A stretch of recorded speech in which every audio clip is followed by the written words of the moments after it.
द्वन्द्वं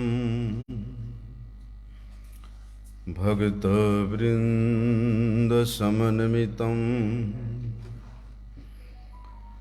श्रीचैतन्य प्रभुं वन्दे नित्यानन्दसहोदितं श्रीनन्दनन्दनं वन्दे राधिका चरणद्वयं गोपीजनसमायुक्तं वृन्दावनमनोहरं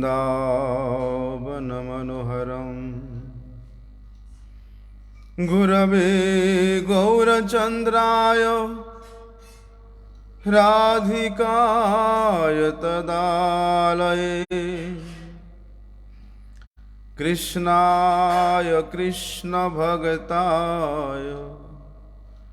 तद्भक्ताय नमो नमः। वाञ्छाकल्पतरुर्भ्यश्च कृपासिन्धुभ्यैव च पतितानां पावनेभ्यो वैष्णवेभ्यो नमो नमः। पतितपावन परम करुणामय परम आराध्यतम गुरुपाद पद्म नित्यलीला प्रविष्टम विष्णुपाद परमहंस परिव्राजकाचार्य वर्ज्य अष्टोत्तर शत श्री श्रीमद् शिल भक्ति वल्लभ तीर्थ गोस्वामी गुरु महाराज जी के श्री अभय चरण कमल में अनंत कोटि साष्टांग दंडवत प्रणाम करते हुए उनकी अहेतु की कृपा प्रार्थना करता हूँ। परम आराध्यतम शिक्षा गुरुपाद पद्म नित्यलीला प्रविष्टम विष्णुपाद परमहंस शिल भक्ति विज्ञान भारती गोस्वामी महाराज जी के श्री चरण कमल में अनंत कोटि साष्टांग दंडवत प्रणाम करते हुए उनकी अहेतु की कृपा प्रार्थना करता हूँ।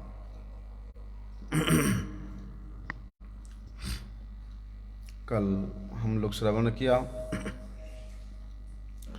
कि नाम संकीर्तन कलौ परम उपाय। इस कलियुग में भगवत नाम संकीर्तन ही सबसे श्रेष्ठ उपाय है। इसलिए इस कली में, इस धन्याति धन्य कली में स्वयं नंदनंदन श्री कृष्ण भक्त भाव लेकर के भक्त रूप में श्रीमन महाप्रभु जी के रूप में अवतरित होकर के वे अपने ही नामों में सभी प्रकार की शक्ति को प्रदान किए हैं।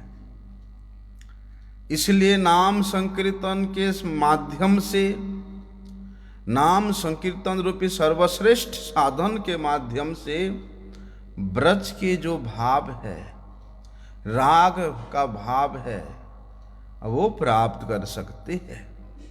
लेकिन श्रीमन महाप्रभु जी ने जिस शिक्षा के आदर्श को इस जगत वासियों के समक्ष प्रकट किया, उनके शिक्षाओं को पुंखानुपुंख रूप से अनुसरण करना पड़ेगा।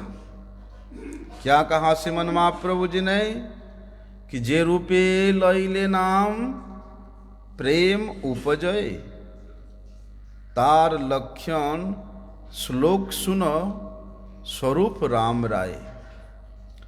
यद्यपि भगवत नाम संकीर्तन सबसे श्रेष्ठ साधन है, लेकिन वे श्रेष्ठ साधन के द्वारा भगवत प्रेम प्राप्त हो सकता है। लेकिन किस प्रकार से भगवत प्रेम प्राप्त होगा?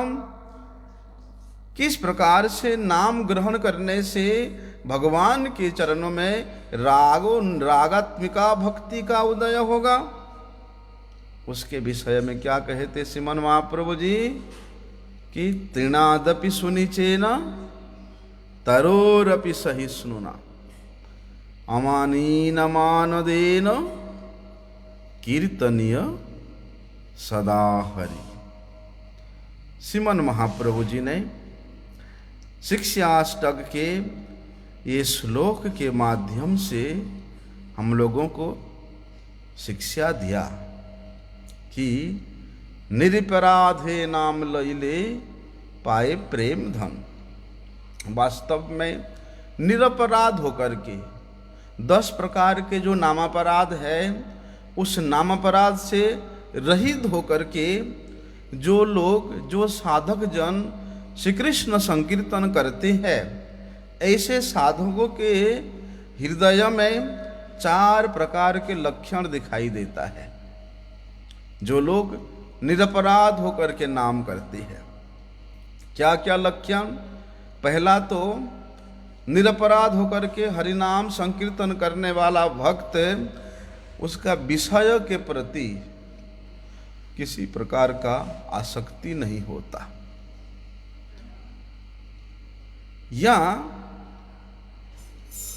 विषयों के प्रति उसका दीनता भी है, विषयों के प्रति उसका विरक्ति है, लेकिन विरक्ति होने के बावजूद भी वो कभी अभिमान नहीं करते, अर्थात स्वाभाविक रूप से उनमें दीनता प्रकाशित होता है। दूसरा, किसी के प्रति भी मत्सरता भाव नहीं रखते, किसी के प्रति भी शत्रुता का भाव नहीं रखते, दूसरे के उन्नति को देख करके उनको किसी प्रकार का कोई जलन नहीं होता। और बोलते हैं ऐसा निर्मत्सर होकर के निर्मल दया का दृष्टि उनका हमेशा सबके ऊपर पतित होता है। तीसरा लक्षण है जागतिक अभिमान, मिथ्या अभिमान अनेक प्रकार के हैं। उच्च कुल का अभिमान, धन संपत्ति का अभिमान, संभ्रांत वंश का अभिमान, अपना सुंदर होने का अभिमान, अपना पद पदवी प्रतिष्ठा का अभिमान। बोलते हैं जो निरपराध होकर के हरि नाम करते हैं, उनके हृदय में किसी प्रकार के भी ऐसा जो प्राकृतिक जड़ अभिमान है वो नहीं रहता है। और बोलते प्राकृतिक जड़ अभिमान से रहित होने के कारण उनके हृदय निर्मल रहता है। और जिसका हृदय निर्मल रहता है, वास्तव में वो सबको, सबके प्रति यथा योग्य सम्मान की भावना भी रहता है। बोलते ये 4 प्रकार के लक्षण उस साधक में दिखाई देता है जो अपराध से वर्जित होकर के, रहित होकर के हरिनाम संकीर्तन करते हैं।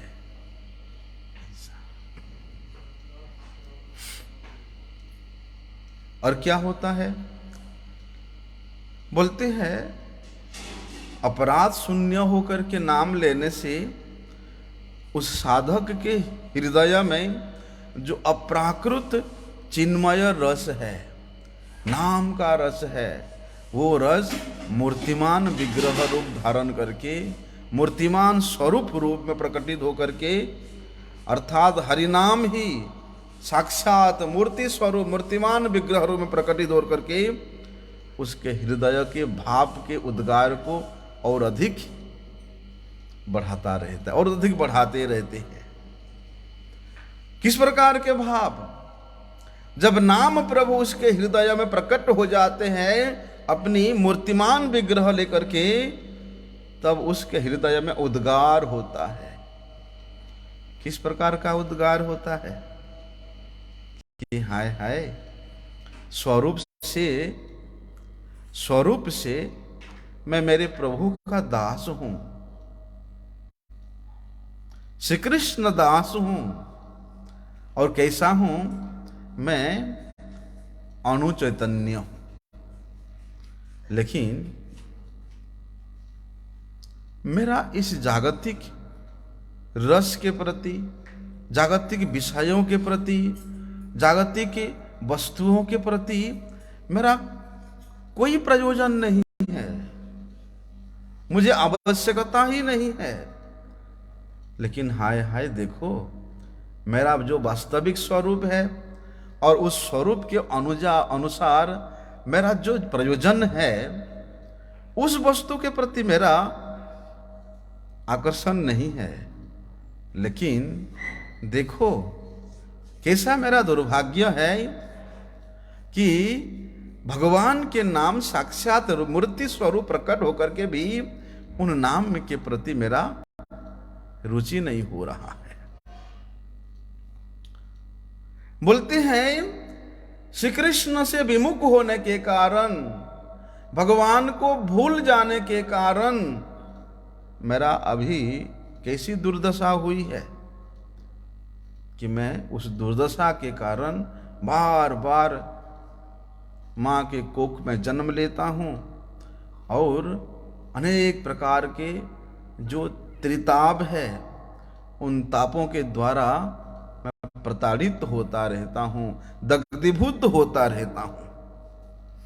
लेकिन अब तो मुझे समझ में आया, गुरु वैष्णवों की कृपा से मुझे समझ में आया कि भगवान का भक्ति करने से, भगवान का नाम को निरपराध होकर के ग्रहण करने से, भगवान की सेवा में अपने आप को लगाने से, बोलते हैं भगवत कृपा मिलती है।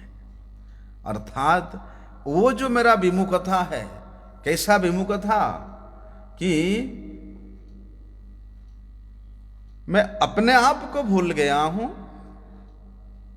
मैं अपने स्वरूप को भूल गया हूं, मैं अपने कर्तव्य से विमुख हो गया हूं।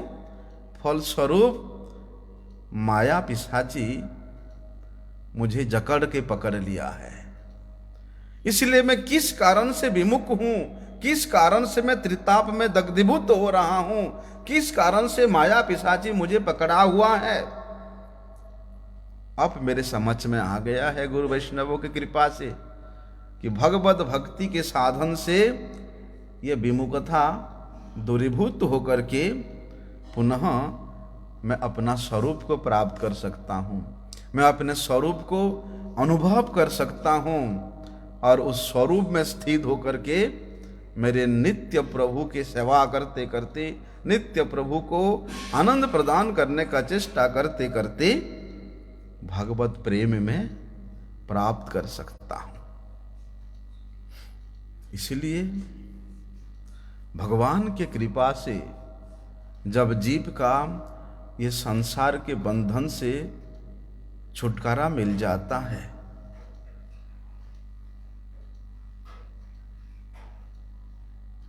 तब फिर उस कृपा को हमेशा के लिए अपने हृदय में धारण करके रखने का शक्ति उस साधक में होती है जो अपराध से रहित होकर के नाम संकीर्तन करते हैं। लेकिन कहते हैं जब तक ये संसार से छुटकारा नहीं मिलता तब तक क्या करना चाहिए? युक्त वैराग्य का अवलंबन करना चाहिए। युक्त वैराग्य क्या है कि जितने भी हरि संबंधी वस्तु है, हरि संबंधी वस्तु क्या है?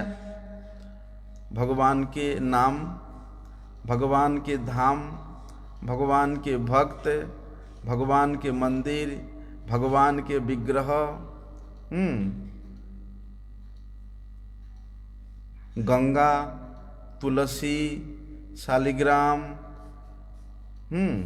भक्त, ये सब हरि संबंधी वस्तु है। इन हरि संबंधी वस्तुओं में अपने चित्त वृत्ति को लगा करके अपना जीवन निर्वाह करने के लिए जितने भी कर्म करना पड़े, जितने भी विषयों को निर्वाहन करना पड़े, उसको करें। कब तक करें? बोलते जब तक उन विषयों से हमारा निर्वेद नहीं हो जाता, विरक्ति नहीं हो जाता। तावत कर्माणि कुर्वीत न निर्विद्येत जावता। तब तक कर्म करते रहना जब तक उस कर्म से वैराग्य ना हो जाए, विरक्ति ना हो जाए, अस्वाभाव ना हो जाए, तब तक करते रहना। और मन में हमेशा यही चिंता करते रहना कि इस संसार में जो भी दुख है और जो भी सुख है मुझे प्राप्त हुआ है। दुख क्यों? अभाव में, रोग शोक बुढ़ापा में दुख, और प्राप्ति में स्वास्थ्य प्राप्ति, धन प्राप्ति, बल प्राप्ति, विद्या प्राप्ति, इससे जो सुख उत्पन्न होता है, चाहे सुख हो चाहे दुख हो, ये जीव को अपने प्रारब्ध के फल के अनुसार ही प्राप्त होता है। इसीलिए इस प्रारब्ध को मैं अवश्य भोग करना ही होगा मुझे। प्रारब्ध का खंडन कोई नहीं कर सकता है। इसलिए इस संसार में कुछ हानि होता है, कुछ लाभ होता है, जन्म होता है, मरण होता है, सुख होता है, दुख होता है, ये सब पारमार्थिक नहीं है। ये यहाँ का यहीं पर इस शरीर में सृष्टि होता है और शरीर में ही नष्ट हो जाता है। इसलिए जब ये शरीर ही जड़ है और इस जड़ शरीर के लिए ही हानि लाभ जीवन मरण सुख दुख होता है, तो उसके लिए मुझे किसी प्रकार से विचलित नहीं होना है, क्योंकि इन जड़ विषयों से मेरा कोई प्रयोजन नहीं है। बोलते इस प्रकार विचार करके वे निरपराध हरिनाम संकीर्तन करे साधक दीनता पूर्वक भगवान के चरणों में प्रार्थना करता है कि हे कृष्ण, हे गौरचंद्र, हे प्राणनाथ, हे प्रभु, मुझे आपकी सेवा कब प्राप्त होगी? मैं शुद्ध निर्मल हृदय से कब मैं आपकी सेवा में लग सकूंगा, आपकी सेवा कर पाऊंगा? कब मुझे आपके चरणों की सेवा की प्राप्ति होगी?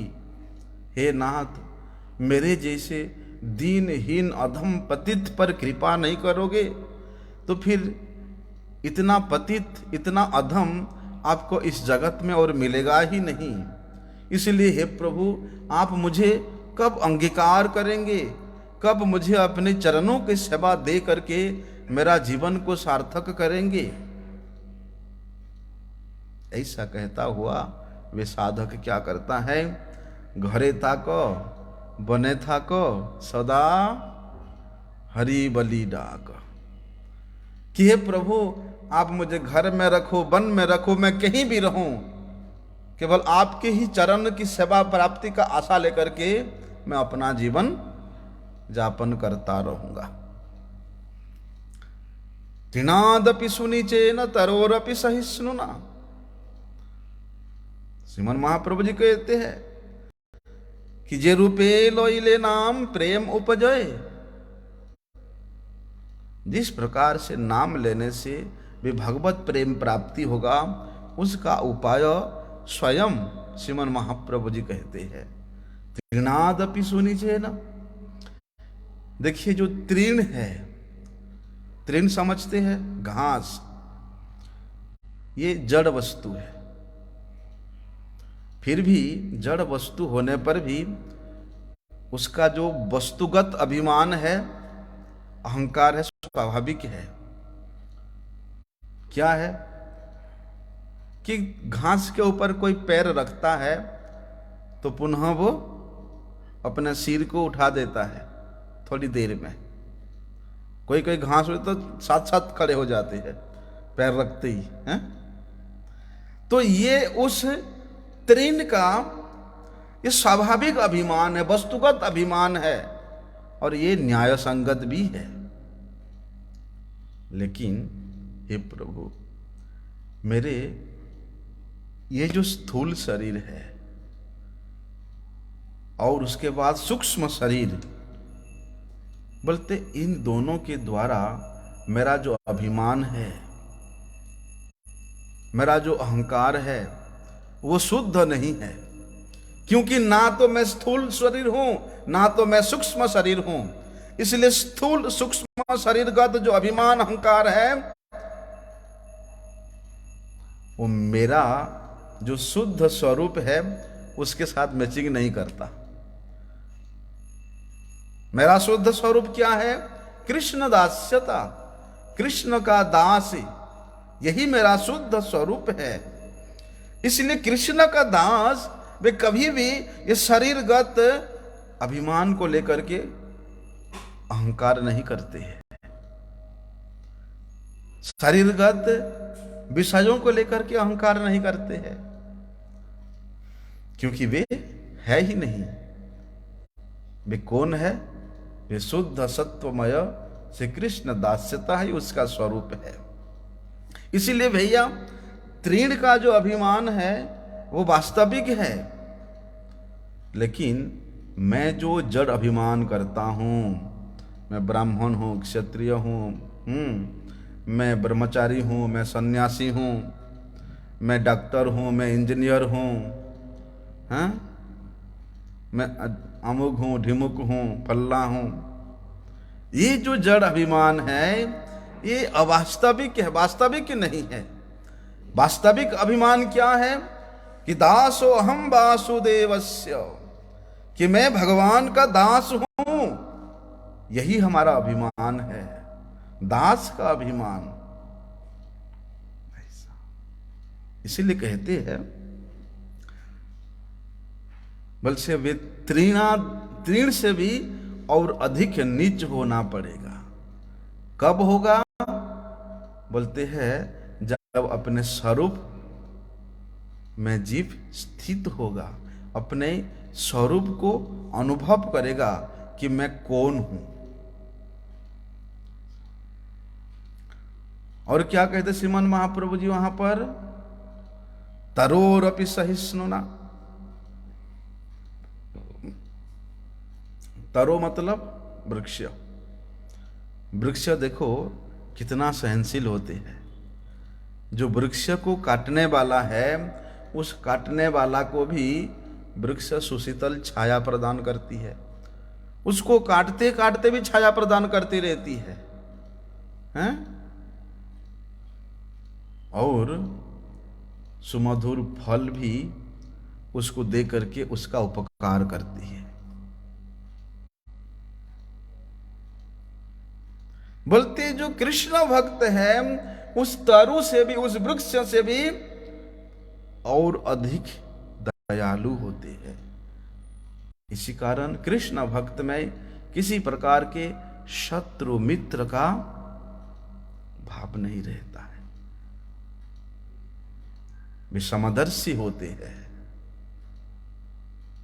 सबका उपकार करते हैं। उसको क्या कहते हैं? निर्मत शरणाम सताम। बोलते ऐसे जो कृष्ण भक्त होते हैं उनका दया निर्मत्सर दया होता है। और बोलते हैं कि जो हरि संकीर्तन करते हैं, हरि नाम संकीर्तन करते हैं निरपराध करके, ऐसे साधक का, ऐसे साधु पुरुष का यही लक्षण होता है। इसलिए भैया अपराध से वर्जित होकर के हरिनाम कीर्तन करने वालों का हृदय में ऐसा उद्गार होता है, ऐसा भाव होता है, भाव का उद्गार होता है। कैसा कि हे नाथ, ये मेरे जो संगी साथी है, ये जितने भी जीव समूह है, देखिए कितने अभागे हैं। हे प्रभु, कब आपके नाम के प्रति, आपके उस परम मंगलमय नामों के प्रति कब इन सब जीवों का रुचि होगा? कैसे आपके नाम के प्रति इनकी रति होगी?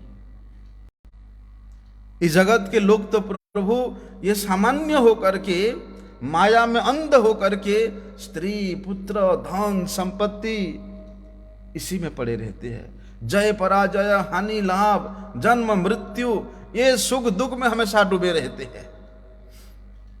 तो इस प्रकार अनर्थ युक्त अवस्था में, इस प्रकार जड़ विषयों के प्रति आसक्त होकर के रहने के कारण उनका मंगल कैसे हो सकता है? क्योंकि प्रभु ये जगत के लोग अनेक प्रकार की भोग वासनाओं में आबद्ध होकर के, भोग वासनाओं के जो मजबूत रस्सी है उस रस्सी में आबद्ध होकर के अपने कर्म के फल को भोग रहे हैं। इसलिए हे नाथ, इस जगत के कल्याण कैसे होगा? जगत के जीवों का उद्धार कैसे होगा? कब इन लोग अपने आत्म स्वरूप को दर्शन कर पाएंगे? अपने आत्म स्वरूप दर्शन में रुचि प्राप्त करेंगे। आत्म स्वरूप दर्शन करके उसमें स्थित होकर के अपने स्वरूपगत लक्षणों के द्वारा सुसज्जित होकर के आपके नित्य सेवा में लग पाएंगे। ऐसा कहते कहते वे भक्त, वे साधक, वे संत जन भाव विभोर होकर के उच्च स्वर से क्या कहते? हरे नाम हरे नामैव केवलम कलो नास्त्यैव नास्त्यैव नास्त्यैव गतिरन्यथा। कि इस कलियुग में हरिनाम ही एकमात्र गति है, इसके अतिरिक्त और कोई गति नहीं है। निश्चित रूप से दूसरा कोई गति है ही नहीं। तरोरपि सहिष्णुना अमानीना मानधेन कीर्तनीय सदा हरि। अच्छा, ये जो अमानी है ये क्या है? बोलते जिसके हृदय में किसी प्रकार के कोई मिथ्या अभिमान नहीं है वही अमानी हो सकता है। लेस मात्र भी कहीं ना कहीं मिथ्या अभिमान है, वे व्यक्ति अमानी नहीं हो सकता है। जो मायाबद्ध जीव होते हैं वे तो स्थूल और सूक्ष्म शरीर के संबंधी जो भोगैश्वर्य, योगैश्वर्य, धन वैभव, रूप जाति वर्ण बल प्रतिष्ठा, अधिकार, ये सब में जितने भी अहंकार उदय होता है उस मिथ्या अहंकार में फूल करके अपने वास्तविक स्वरूप से कोसों दूर चले जाते हैं, स्वरूप विरोधी हो जाते हैं, झूठे हो जाते हैं। क्योंकि इस प्रकार झूठे अहंकारों में रहना ही वास्तविक मिथ्या अभिमान युक्तता है, और इस प्रकार झूठे अहंकार से रहित होना ही मिथ्या अभिमान शून्यता है। और जब तक ये मिथ्या अभिमान से शून्य नहीं होंगे तब तक हरि कीर्तन करने का योग्यता भी नहीं प्राप्त कर सकते हैं।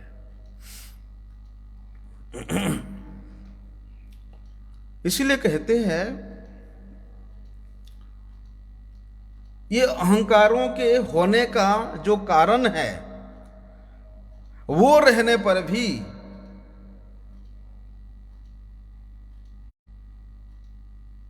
वो वस्तु, वो व्यक्ति, वो पद पदवी रहेगा तो मिथ्या अहंकार तो होगा ही। लेकिन किस जीव का होगा? बोलते जो स्वरूप ब्रह्म में स्थित है, अपने आत्म स्वरूप को अनुभव नहीं किया है।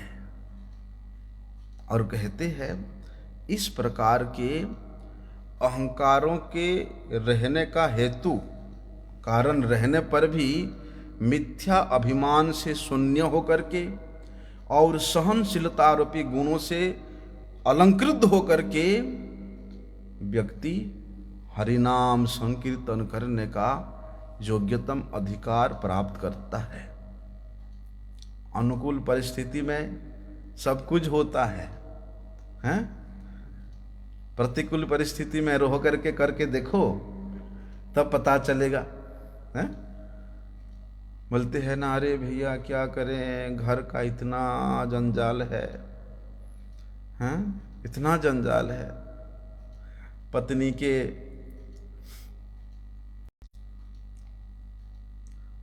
के भी सुनना पड़ता है, बच्चों का भी सुनना पड़ता है, ऑफिस का भी सुनना पड़ता है, हैं? कितना काम है, ऐसे सोचते हैं। लेकिन कहते हैं ऐसी अवस्था में रह करके मैं कैसे भजन करूं? चलो ठीक है, घर छोड़ दिया, बार छोड़ दिया, हैं? सगे संबंधी छोड़ दिया, आकर के आश्रम में रह गया, हैं? अनुकूल परिस्थिति है, आराम से भजन करूंगा, हैं? और घर में रहने से तो भैया पूरा धंधा है, वहां कैसे भजन करूंगा? बोलते ऐसा नहीं है। आनुकूल्यस्य संकल्प प्रतिकूलस्य विवर्जनम। बोलते प्रतिकूल परिस्थिति में रहते हुए भी अनुकूलता को ग्रहण करना। तो जितना प्रतिकूलता है वो अपने आप अनुकूल हो जाएगा। जैसे बच्चे भजन नहीं करते हैं और अमेध्य भोजन करते हैं, उस घर में मैं कैसे रहूंगा? अच्छा, उनका मैं विरोध करते जाऊं तो वे लोग तो मुझे ठुकरा देंगे, किनारा कर देंगे, गाली गलौज करेंगे, हैं? बच्चे बड़े बड़े हो गए, कैसे समझाएं उनको? मतलब परिपूर्ण अवश्य प्रतिकूल परिस्थिति है, उसको कैसे अनुकूल करें?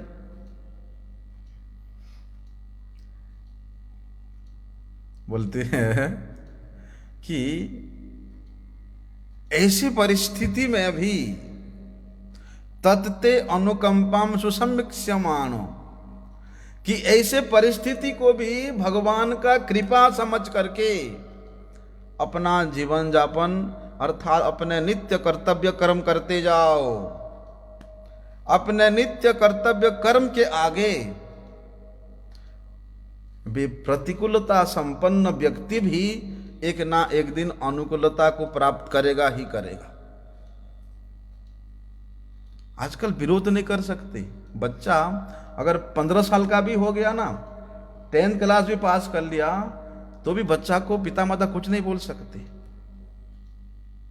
सीधे सीधे मुंह पे जवाब देंगे बच्चे लोग आजकल।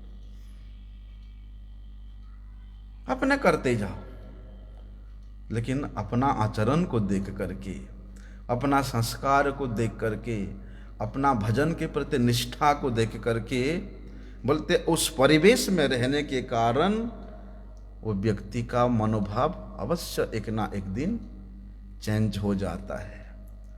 भगवान के नाम का, भगवान के भक्त का महिमा ऐसे नहीं है।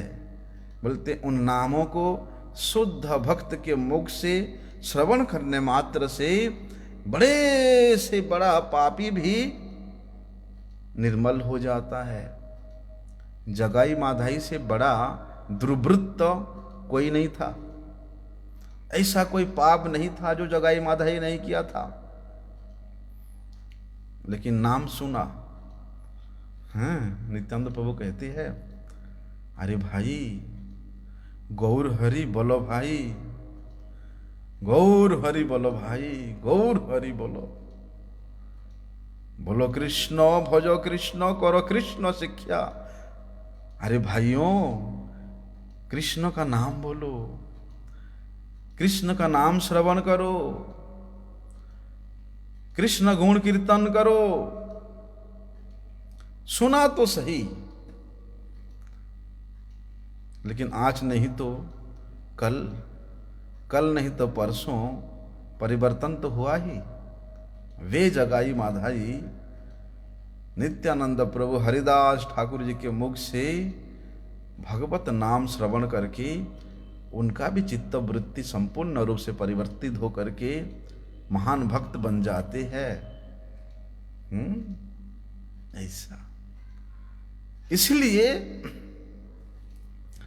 जो शुद्ध साधक भक्त है वो अपने गृहस्थ आश्रम में रहते हुए ब्राह्मण होने का अभिमान नहीं करता और त्यागी होने पर सन्यासी होने का अभिमान भी नहीं करता, बल्कि ये सभी प्रकार के अभिमान को परित्याग करके श्री कृष्ण चरण कमलों में वे अनन्य रूप से अपने चित्त को लगा करके, अपने मन को लगा करके श्री कृष्ण नाम कीर्तन करते हैं, श्री कृष्ण भजन करते हैं। और मानदेन, मानद का अर्थ होता है कि जिसको जितने योग्यता दरकार यथा योग्य सम्मान देना। ये संकीर्तनकारी भक्ति साधक का ये भी एक चौथा लक्षण है कि क्यों करेंगे भैया, प्रत्येक जीव को भगवान का दास समझ करके, कृष्ण दास समझ करके वे कभी भी किसी से द्वेष नहीं करते हैं और किसी से प्रतिहिंसा की भावना भी नहीं रखते हैं, और अपने मधुर वाणी के द्वारा, मधुर वचनों के द्वारा जगत को मंगल करने जैसा आचरण करके वे सबको संतुष्ट रखते हैं, सबको प्रसन्न रखने का प्रयास करते हैं। इस जगत में जो अधिकारी ब्राह्मण है उसके योग्यता के अनुसार उसको सम्मान देना, जो योग्यता संपन्न मनुष्य है उनके योग्यता उनको सम्मान देना। देवतागण ब्रह्म रुद्र देवताओं को भी नम्रता पूर्वक यथा योग्य सम्मान देते हैं और उनसे भी प्रार्थना करते हैं कि हे प्रभु हमें भी भगवान की भक्ति प्राप्ति हो जाए, भगवान के सेवा प्राप्ति हो जाए।